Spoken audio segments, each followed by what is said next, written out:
Hey everyone, this is Space Cafe Podcast, and I am Marcus.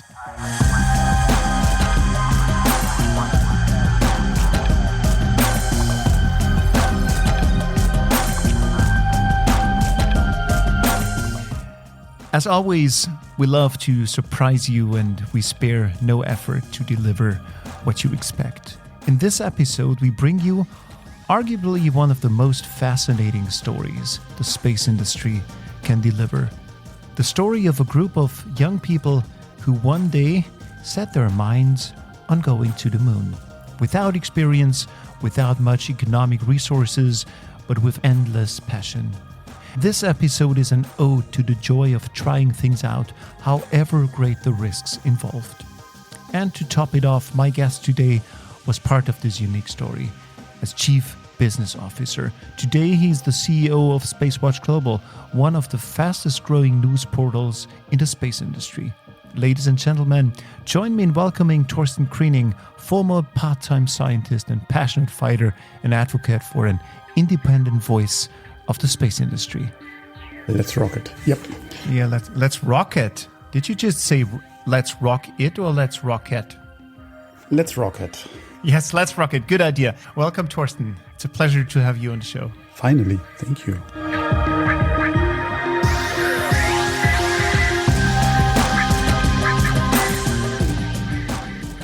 Torsten, let's jump right into the fact of the matter.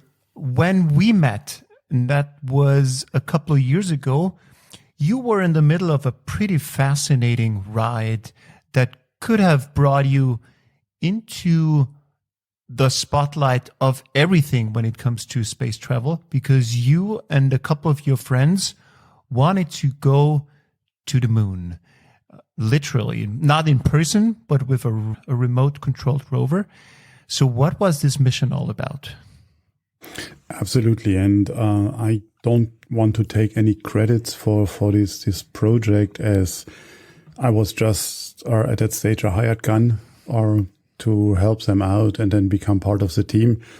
But they started the journey, I think it's now 13 years ago, with the Google Lunar X Prize, one of the X Prize from the X Prize Foundation. And that was in the continuity of the first X Prize, which was the suborbital flight X Prize, where I think Virgin Galactic and I think that was the Ansari X Prize, where Virgin Galactic and others got some funding to start their journey. And this X Prize was about going to the moon as a private company, driving 500 meters with your vehicle and sending I think a few minutes HD video back to Earth. So, and for that, there was an award of, I think, $10 million connected to that.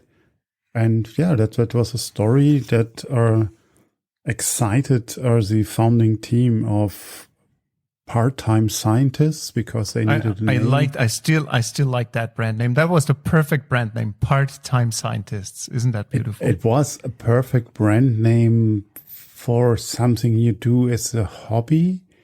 It has a charm.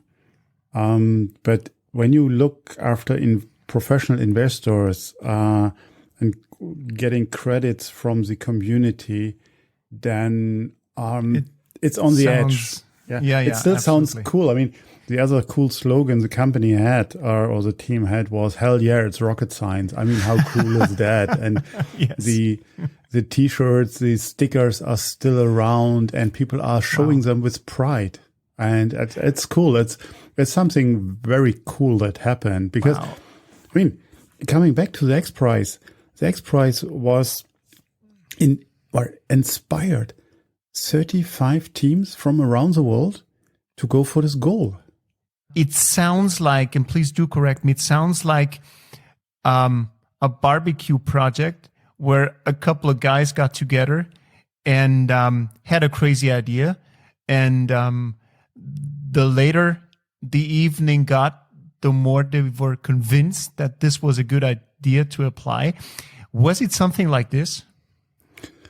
again, I just can repeat the stories from what I've been told because I haven't been there, but you have been spot on. It was a barbecue that the founder, Robert Böhmer, made for his friends, and then they started discussing the ideas or the idea of just doing it. And Robert got some money from, I think, a car accident at that point of time, and put in the money for the competition because you have to enter with a fee. And so they started with the first rover development, or first lander development with a very small team. I mean, they've been, I think, beginning of their 20s at that point of time.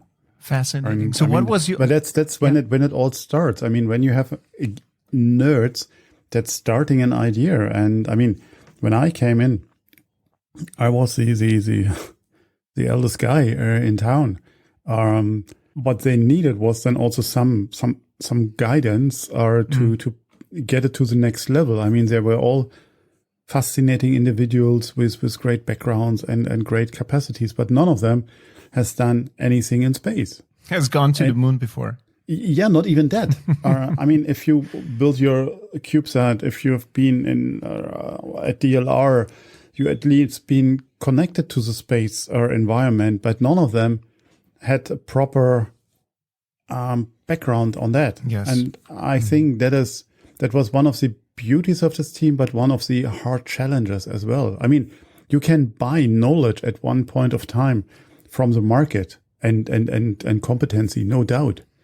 And at that point of time, the market was absolutely open for this idea. And at every event we went with our rover at that point of time, then we had Audi already on board as a partner. So the rover was called in the Audi Lunar Quadro. And I mean, that was. But it sounds like a legit project. I mean, like that wasn't just a young boys nerd project. It turned out to be something real. Absolutely. I mean, I would say from what I received from the discussion and from the history, they made their way, and they have done it part-time next to their job, mainly, and then started to getting some donations, some prize money from the Google Lunar X Prize for various milestones. So to even found the first real company behind it. And then again, I mean, just being brave, going out and knocking on big boys' doors. And that was a principle as well. And I mean, think back 10 years ago, if somebody knocks on your door and say, hey, we want to fly to the moon. We are a few guys or young guys from the boonies of East Berlin. With no experience. I mean, that is a bold move. To talk to these crazy guys. I mean, usually that worked quite well because everybody said, "Oh, wow, that's interesting. Tell me more about it." And when they saw the fire in their eyes or in our eyes, and listened to the story, people just got fascinated by the sheer idea of the boldness of this bold move. Yeah, we had then. I mean, we had to leave then the Google Lunar X Prize before they ended because we said we can't make the milestones. By I think the final date was you had to fly by end 2017, and we said we couldn't do that, and so they said, okay, then you're out of this prize. Nobody has done it in this time frame, but we were open enough to say no. I mean, this Google thing came also with some regulations. I mean, it's Google behind, yeah. I mean, sure. Who can think about anything bad? But it came with for a price, literally. Sure. In terms of what you own, or in terms of pictures and so on. And with leaving this prize or being forced to leave this prize, we had all these assets suddenly in our hands. So we could reach out to other partners. We got Vodafone on board to start with them the first LTE network on the moon. I mean, how cool is that? And then you decided to do your own thing then without Google. So you decided to go all in and do it yourself. Absolutely. Yeah. I mean, the question is, how much is 10 million when you want to fly to the moon? 10 million is, I think, for most of us, quite a serious amount of money. But flying to the moon, it's a drop of water on a hot stone. I don't want to say peanuts, but I mean, that's the cost you pay for your lawyers to get your licenses or something like that. So, I mean, you're far away from it. I mean, we talk about hundreds of million to get something into space. I mean, when we talk here about the recent developments for the rocket launchers we have here in Germany or across Europe, we see that they need a funding of 150 million to get their first rocket fly. And here we talk about a rocket. What is, I wouldn't say standard technology, but it's technology, what is out there. It's not just to assemble it. It's still rocket science, literally. Yes.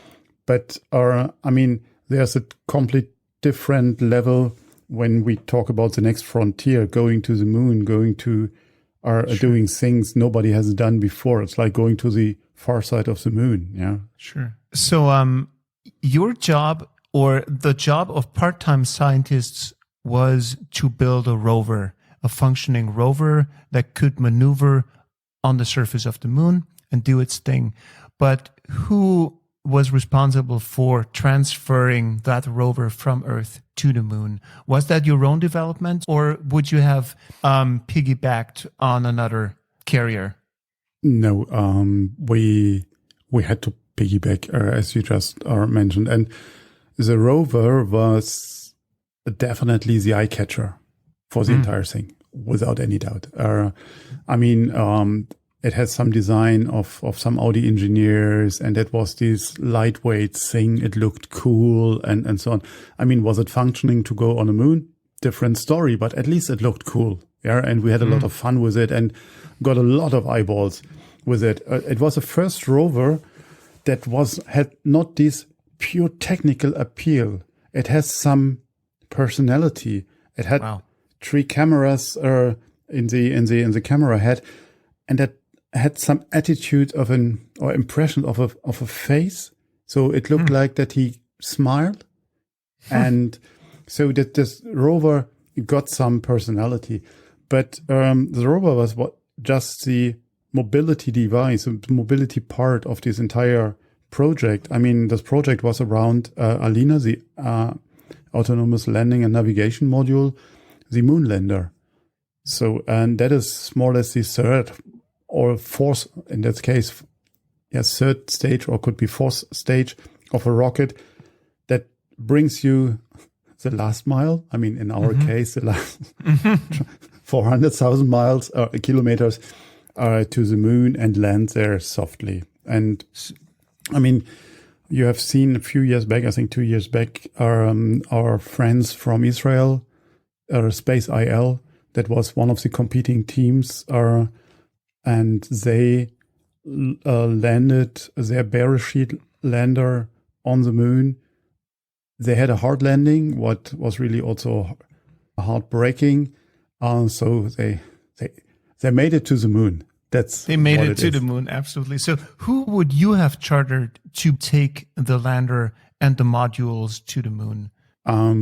We spoke with all our carriers that were able to provide at that stage a rocket in that dimension. So from Arianespace to the Russian Proton to the Chinese to SpaceX, where we had some pre-contracts with one of the providers to go as a secondary payload.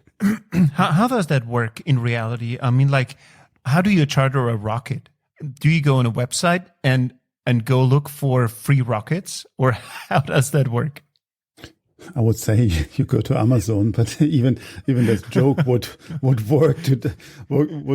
work today anymore because they're developing their own rockets, their own thing. I mean, at that point of time, there were just a handful of providers that were able to give you this right, and for us, the goal was to have an higher altitude, so 70 to 80,000 kilometers.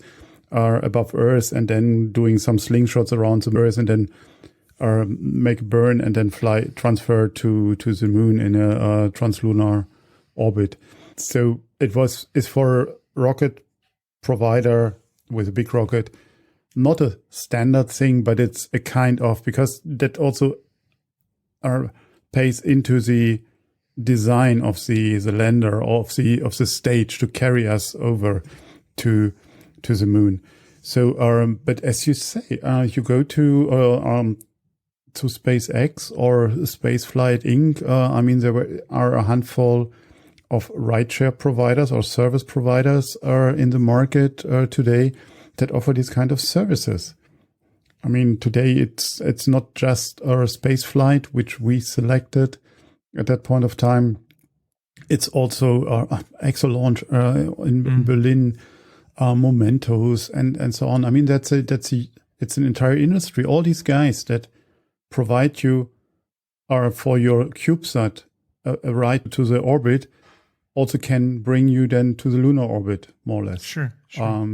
But you need all this paperwork from your government because it's a launching state, and you have the permissions to go there and so on and so forth. But we haven't been, or in my active time, we haven't been in this entire setup. So I mean, and before I left PT Scientists, that they were renamed, then there was an agreement with Ariane Group that we promoted. So being part of the Ariane 6 development, going then to bring us to the moon as our preferred carrier. I mean, like, isn't that a fascinating story to be able to get recognition from the Ariane Group, to get recognition from Audi, to work with Vodafone? I mean, like, again, this was a young guy's dream. I wouldn't call it fever dream. It was a big dream, and it turned out to become a reality in its first stages. The cool thing about that project initially was that the goals were pretty bold, because very early you guys decided to extend the goals, because it wasn't all about the Google X Prize required maneuvering a couple of, meters on the moon, but you guys decided to go look for something very special on the moon, if I remember correct. That absolutely. I mean, there's this setting from the X Prize that brings this idea, and then you think about it and say, okay, when going to the moon, what to do there? Just drive 500 meters, send a selfie, and then that's it. Switch off the engines and leave it as it is. I mean, we are very close on the sustainability discussion then, or how sustainable it is if there's no science or you apply or so.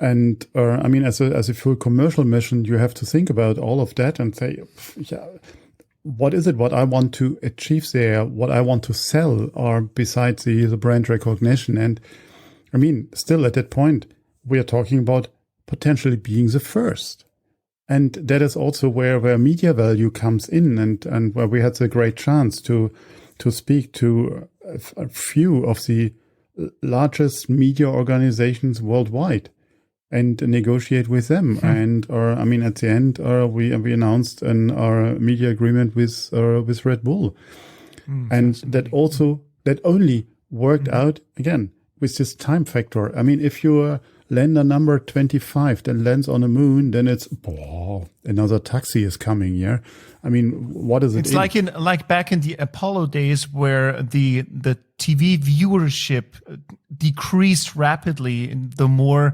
people landed on the moon.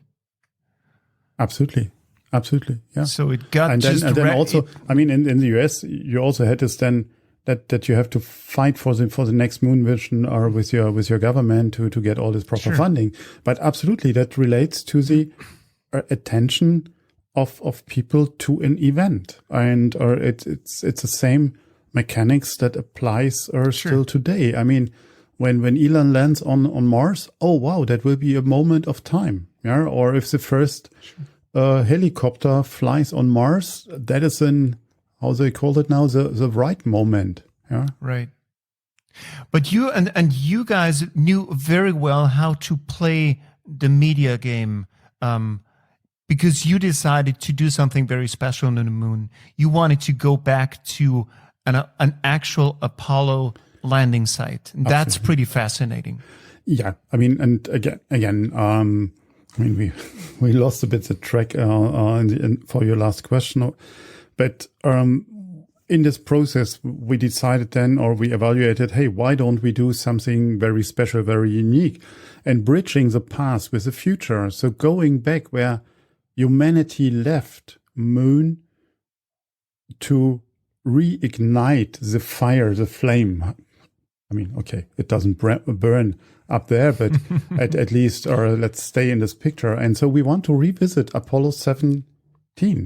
And, I mean, Apollo 17 flew 1972 and haven't been visited since then. Ever since. So, and it's one of the longest untouched, conserved, or also project or objects and heritage object on the moon. I mean, it's discovered from the lunar reconnaissance orbiter, but this reconnaissance orbiter has a resolution of 50 centimeter per pixel. So that means we talk about 8 or 9 pixels that represent this rover.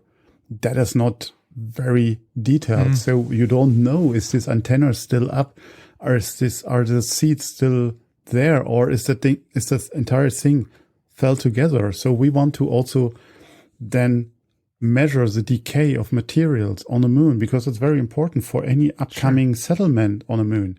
And that's what we want to bridge. And that was, I think, the uniqueness of it. Again, it needs a timestamp. It needs a period of time, or let's call it the window of opportunity, where you can do that. I mean, now when we have Artemis, when we have all of this other, it doesn't matter anymore. They set in new stages. Sure.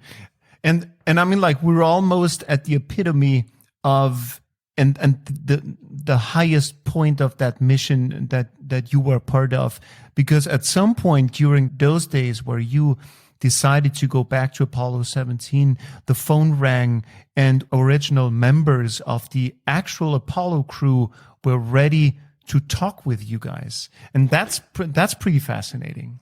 Yeah, it is definitely fascinating.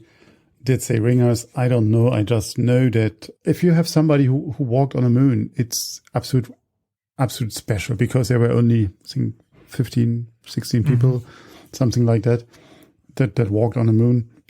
And if you have somebody who is still alive, that is a benefit. That's a privilege. Yes, absolutely. Yeah. And so it was great. I mean, it's still, when you have an astronaut talking to you, it gives many of us goosebumps. And that's fantastic.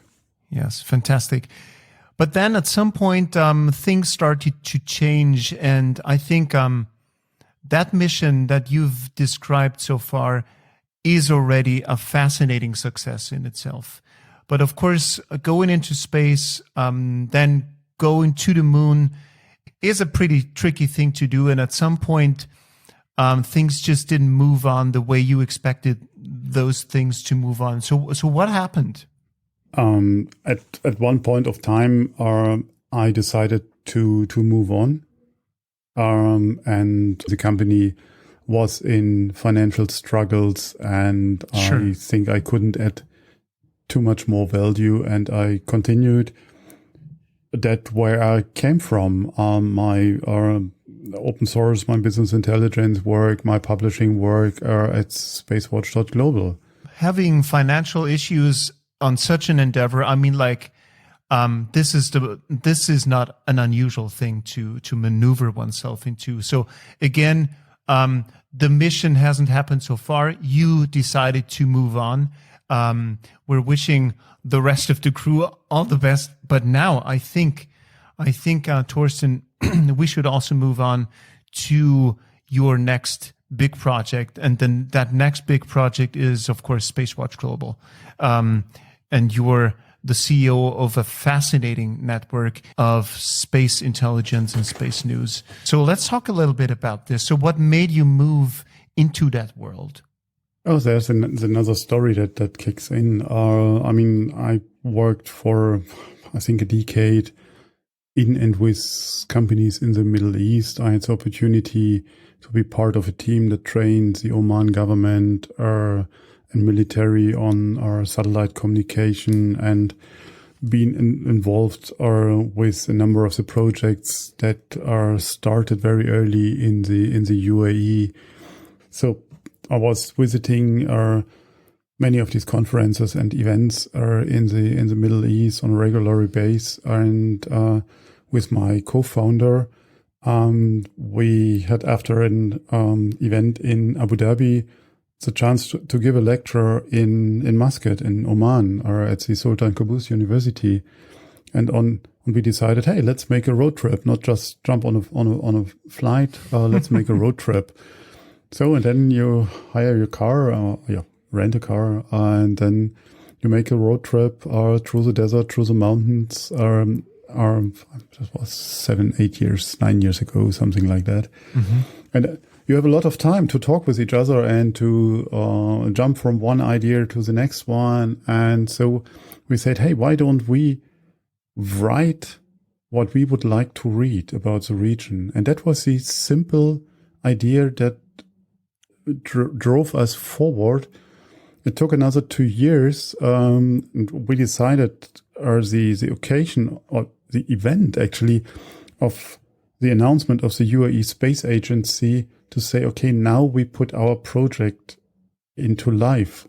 Why that? With that, we said, now we are very sure that this entire region gets a push towards space. And when we see what the UAE achieved since then, since 5 years, the founding of the UAE Space Agency was pretty much timed with the announcement of their Mars mission Hope, what we see flying around the Mars right now. And yeah, we said, now the time is right. And we got it into life. Fascinating. So it all started with a trip into the desert, into the unknown, so to say, and a good idea, and a lot of time to kill, that is. Yeah. I mean, it's not time to kill. It's really when you are being creative, then time flies. And sure.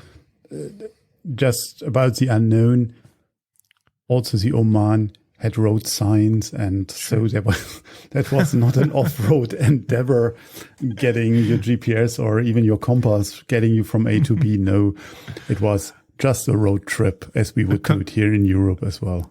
A controlled adventure. All right. So what is the vision behind SpaceWatch.Global? SpaceWatch.Global want to be the go-to place for independent information about space and new space activities. And that's what we are aiming for. So at the moment on our website, we produce 3 to 5 news a day, plus 1 or 2 features a day. These features not necessarily have to be produced by us. These are features, and that is the second goal that we have. We want to be the largest global community for independent exchange of ideas about space. So we give everyone the opportunity to contribute to the platform with content. It will be peer-reviewed content. So our editor-in-chief and his team will review, not on the technical sense, but topical-wise and also journalistic-wise, if that meets our standards. But you can find articles from really 15-year-old Australian guys that want to go to space to the who is who of the global leadership in the space segment. Who's a name you're most proud of? Oh, I would say Scott Pace is definitely one of them. Scott Pace was one of the advisors that we had on board when we started SpaceWatch. And a few years later, he became, under the Trump administration, the chairman of the National Space Council in the US, really driving things like the Artemis mission and other big projects forward. And that is something I would say I'm super proud and grateful to have this opportunity to have such great names on board. But the list is really endless, very long of people that we like to work with. And a few of these names you see today are in our space cafes, are a series of online events that we started globally. And you're connected to all those space agencies and institutions. So you're good friends with ESA and NASA and SpaceX and whatnot. I wouldn't go so far to say that we are good friends with them, but we have you keep your healthy distance. Yeah, we have a good Rolodex. Let's put it that way. Nice. Speaking of the U.S. administration, there's another pretty important person that showed up on SpaceWatch.Global a couple of months ago. That is Pamela Melroy. And she didn't know it back when she was on your platform that she was going to become the deputy head of NASA now. So that's pretty cool to see who you were sort of helping build their career.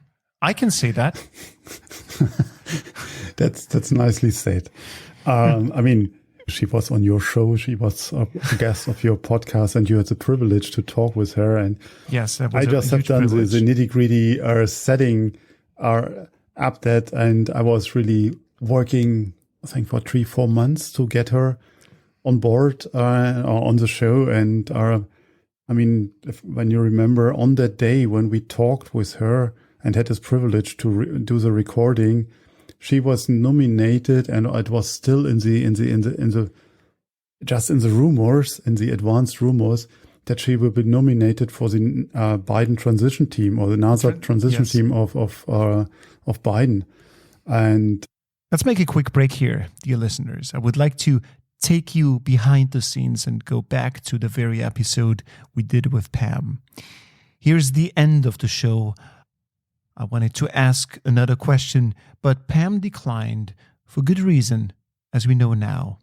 Well, do you have 5 more minutes? No, I really don't. I've got a 2:00 phone calls in 1 minute. Great. Thank you so much. My apologies. I am on a very tight schedule today. So, unbeknownst to us, this was the call that brought her to the Biden transition team. I'm a little proud to have been so close to being in the same room, well, almost, when this happened. I mean, that was great, and she still talked with us, and that was, I think, in its own a privilege. And now having her as the deputy or administrator of NASA is cool, no doubt. But I would mention another name here, and that is Bhavya Lal. I had the chance to talk with Bhavya in one of my 33-minute formats, and I know Bhavya for quite some time from the disarmament discussions at UNIDIR and all these conferences. And she became earlier this year head of staff at NASA. And that was, I would say, absolute awesome. I mean, she is not an career military. She is not an astronaut as Pamela is, with all the merits she has. She is a researcher and doing really great stuff, and got this chance. And I mean, she fulfills also the diversity equation that we see more and more in the US. What I think what is absolute great to eyewitness. Fascinating. I mean, like, we're experiencing a huge renaissance in the space industry, in space travel. So I think space travel is not going to go away anytime soon. Quite the opposite, I guess. So we're going to be seeing quite some things in the future. I could imagine humans on the moon again, perhaps sometime humans on Mars. So what's the role of SpaceWatch.Global in all of this? We observe and report what's going on in the most objective, most independent way possible. I mean, we are completely owned by our private shareholders that have no media political agenda. So we're not part of a huge publishing house or another big media organization. And so that's what we try to achieve, really, to educate and to inform. And we don't know where our mission will end, but at the moment, I hear your optimism of that we will not see it going away. I mean, there are tendencies that we might, as human race, are messing up with the near Earth orbit sooner than we all expect. What will make missions to Moon, to Mars, and sustainable usage of the near Earth orbit absolute impossible. You're talking about space debris. It's space debris in all their facets. And debris is just the effect of two colliding objects or uncontrolled objects. Or, I mean, the entire discussion about space traffic management comes into play. And I recognize that with huge interest, that especially in the last weeks, we have two big events going on that showed me that there is hope, but we have to speed up and take actions. 2 years back, there were the LTS, the long-term sustainability guidelines of the UN, adopted with consensus after a 10-year process of negotiating them. These long-term sustainability guidelines are guidelines what to do, how to behave, how to clean up your space. And they were absolutely needed. The point is, an adaptation doesn't mean they're implemented. And that is a big gap. So how does a nation adapt these LTS? And we see in the ongoing session of the UN COPUS, what is the UN Committee of the Peaceful Use of Outer Space. They have their 58th session these days, and listening to a number of the nations giving their statements, I experienced the first time in a few years how much they address space sustainability, space situation awareness, space traffic management, and the urgent need for actions. And that gives me some hope. I mean, we think about space as this infinite, vast area where you can do whatever you want to do. The problem is that we have a few areas which are absolutely crowded, which need this traffic management. I mean, there are several orbits above the Earth where satellites or satellite constellations are cruising. And also when we have satellites in a lower orbit than the geostationary orbit, then they usually fly over the poles. So, and that means over the poles, there is nobody with a traffic light. I think this is pretty much comparable to the early days of motorized vehicles on Earth. So that was like 120 years ago. As far as I'm informed, there was no traffic management altogether, and that turned out to be pretty harmful to some. As a result, out of this, people decided to implement strategies and regulations. I think this is pretty much what we're experiencing at the moment.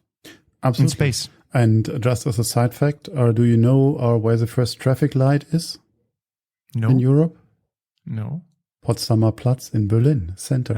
So it's still there. Interesting. There's a replica built. And so that was the first traffic light. And at that point of time, or as you said, 100 years plus ago, people came to see it functioning. So it's fascinating, from the pure imagination. But I think one of the big differences is that all that car accidents or vehicle accidents that we had that led to implementing rules of behavior, rules of the road, the traffic guidelines happened on Earth and didn't have a huge impact beside potentially a loss of life. When it happened in space, it remains there in space. Right. Because you crash something in space, it doesn't mean it falls down. I mean, if a car is crashed with high speed, then it slows down on its own because it's crashed. So, and that is something that you don't have in space. Mm-hmm. And we talk here about a velocity of 27,000 kilometers per hour. That means even small objects have such a high kinetic energy that they are absolutely dangerous and for any other object. And then you have things, this uncontrolled impacting of other objects, or called the Kessler effect, that we have dramatically seen in the Gravity movie. Right. And you know what's funny? Is, speaking of that movie, usually we're so used to that imagery that space debris is so lightly tumbling around in space. But in fact, this is pretty misleading, because this tumbling is in fact an object at a speed of 10 times the speed of a bullet. Absolutely. So we have absolutely no understanding what's going on up there. Yeah, and we are talking about the bullet when the bullet left the gun, and not when it's flying already, because it's slowed by the Earth's forces. Yeah, I would like to draw our attention to SpaceWatch.Global and its role in the international community of space news and space news outlets, because I think that SpaceWatch.Global does play a significant part, especially when it comes to the independentness, and that means if I understand SpaceWatch.Global correct, it's not all about Elon. It's not all about NASA.